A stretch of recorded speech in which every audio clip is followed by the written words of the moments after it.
Guys don't vet. Period. Mm-hmm. End of story. But guys simply don't vet. Myself included. I vetted myself pretty much. Like, can I be faithful to this chick?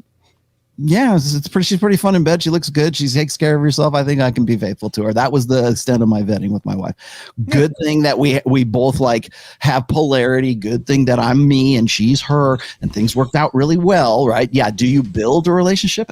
Look, to answer the second part of that question, absolutely you do. But it's not like you're the, like the lion tamer. Get up on there, the lion tamer in the circus or something like that. It's a process, and it takes a while. And a lot of guys honestly don't have the patience to sort of like mold and develop a relationship that they want to have, because they wouldn't presume to in the first place, because they don't have standards. Because if you had standards, they would be vetting, and they're not vetting. That's simply how it works out. Yeah. And it's not because most guys, when they're vetting for a long-term relationship, just as you said, they're the average age of marriage for men is about 29 years old. Do you think those guys are vetting at that point? Probably not. They're probably going, God damn it, I can't believe my ship has finally come in. She's finally realized I'm the perfect guy for her. Like, remember, 80% of guys are beta. 80% of guys are the guys that women don't find attractive. Okay. That's the 80-20 rule. People hate it when I throw out the Pareto principle, but here we go again. That's the 80-20 rule. It's not about 20% of guys banging 80% of girls. That's not how it is. It's 80% of guys are unattractive. I don't know how more simplistic I can make that. Okay. 100% of women want to get with the top 20% of guys, not just 80% of women. No, that's not where the 80-20 thing comes in. And people confuse that all the goddamn time. So you have to remember that. And then those guys, when they get to be 29 years old, do you think they go, well, she checks off this list here, and she loves her mom? No. I got my first blowjob this year. She's in. Yeah, that's what they say. Well, and then it's that is always like, sex is always going to be balancing into that relationship. It's and even Brittany Renner, who's openly hypergamous, is going to say, yeah, hey, they're stupid. Yeah, they are. Even the guys who should know better.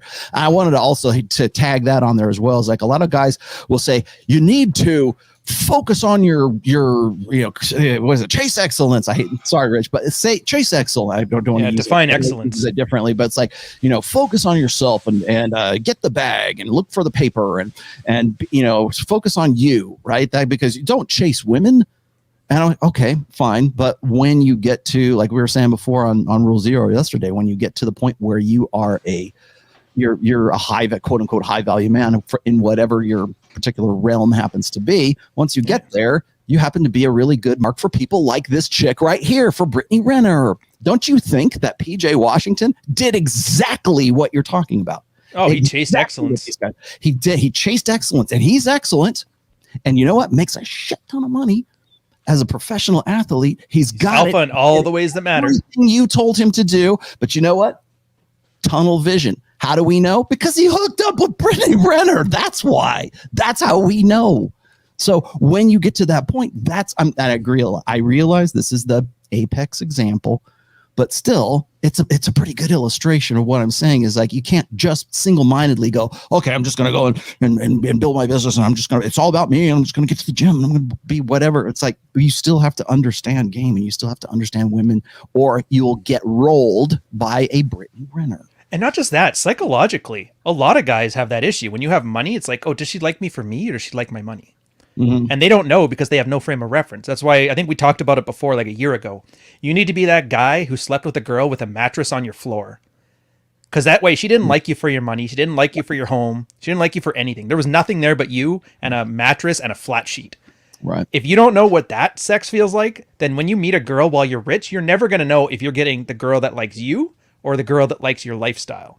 Mm-hmm. That's another reason why I think chasing excellence needs to have a little bit of skirt chasing with it. Mm-hmm. Just so you know, what is it like without money? Let's see if we can get that vibe back, Yeah, exactly. And I think it's important to just, you have to be red pill aware. You have to be game savvy, and that takes experience. And sometimes that means I think what guys really kind of where they drop the narrative here is they think that guys are just like you're pussy hounds. I heard that so much from like MRAs back in the day, like back in like 2015, 2016, like Paul Elam, all these pickup artists are just pussy hounds. They're not following their mission. And it's like, because he thinks that, that it's easy to get. It takes 23 and a half hours a day to chase girls. Yeah. Right. Yeah, exactly. You just show, like, it's easy to get women. Why would you just show up at the local bar and they'll just come and fall on your dick?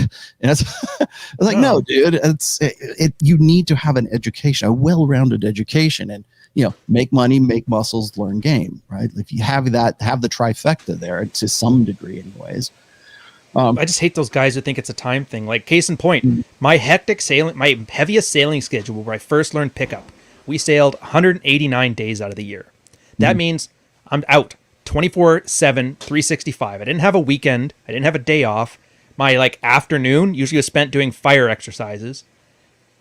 So I was only home for half the year, and that half of the year I'm still working the same 9 to 5 with duty watches on the weekend, which is another 24 hours gone. So that's like, after all of that, I still managed to carve out some time to learn game. So how much time do these guys think when you're doing this work from home coding job? How much time do you think you're losing to your mission to go chase a couple skirts? It's not enough. It's not enough to impact your billionaire application you're building. Yeah, it's like, you'll be fine. Yeah, I get called out for this occasionally because I have done several shows on this, and I've got a chapter of this, and I think it's in book 2 or 3. You're at that point now where you forget which books you're still I don't know, because I think of them as essays. I don't think of them as chapters in the books now. But like, you've heard me talk about the difference between validational sex and transactional sex. And a lot of guys who are only accustomed, their only frame of reference when it comes to sexuality with women is transactional sex, and they have no clue what I'm talking about when I talk about like validational sex. Now, of course, what they say, and when I explain that to them, they go, well, yeah, maybe the first few times, but then it becomes transactional sex. I say, yeah, but that validational sex is something you will never know, and you have no idea that woman is as sexual as she would be. Like that girl who was talking about, like, oh, I would never give a blowjob to my husband, blah, blah, blah. What? Well, okay, let's stop. Hold. Why? Why is that? Because it just feels wrong. It just feels wrong, right? Yeah, well, because prior to you getting married, that was a loss leader, according to Tom Likas. Wait, here we go. Dump that bitch. There we go. That's a loss leader. That's the free samples to get you to buy the marriage, to come into the marriage. Yeah, I'll give you some blowjobs. Sure, no problem. I married a whore who fucks like a prude, right?